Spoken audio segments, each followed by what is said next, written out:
Hi, my name is Tony Villardo from Foxborough, Massachusetts. I've worked for Home Helpers for about 9 months now.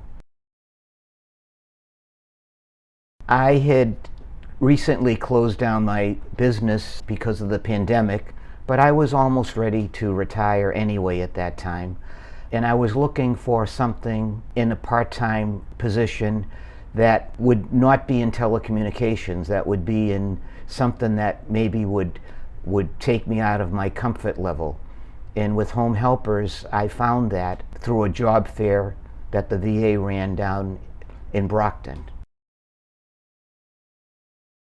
It's completely different. That's definitely the case, that this new position is working with seniors, mostly veterans.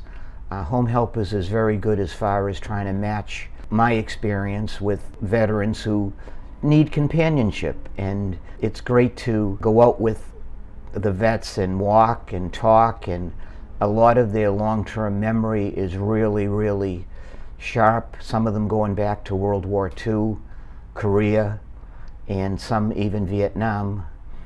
And some of them with dementia, their long-term memory is great, but their short-term memory is typical of a dementia patient.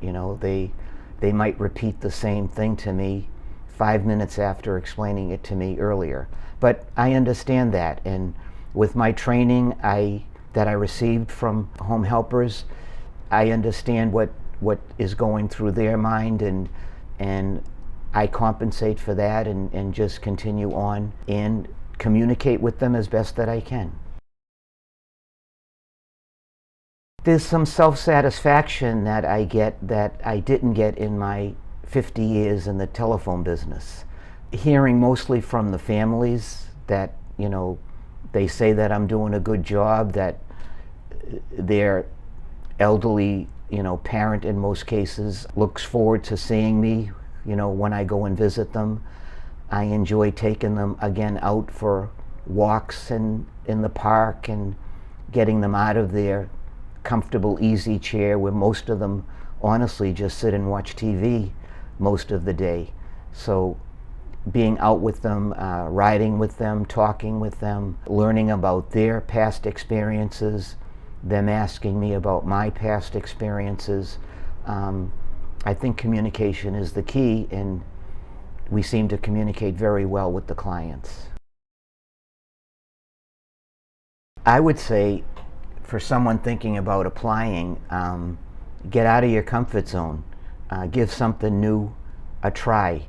The training that Home Helpers offers is out of this world, and they have recurring training quarterly. And through that training, I learned a lot of new thoughts in how to deal with these elderly clients, and how to communicate with them, how to keep them safe when we are out of their house and in their living environments. And dealing with Home Helpers has been excellent as far as the communication that I get with them through either text or email, reminders of upcoming client appointments and the duration of those appointments. And everyone in the office has always been friendly and knowledgeable, and they're a pleasure to deal with.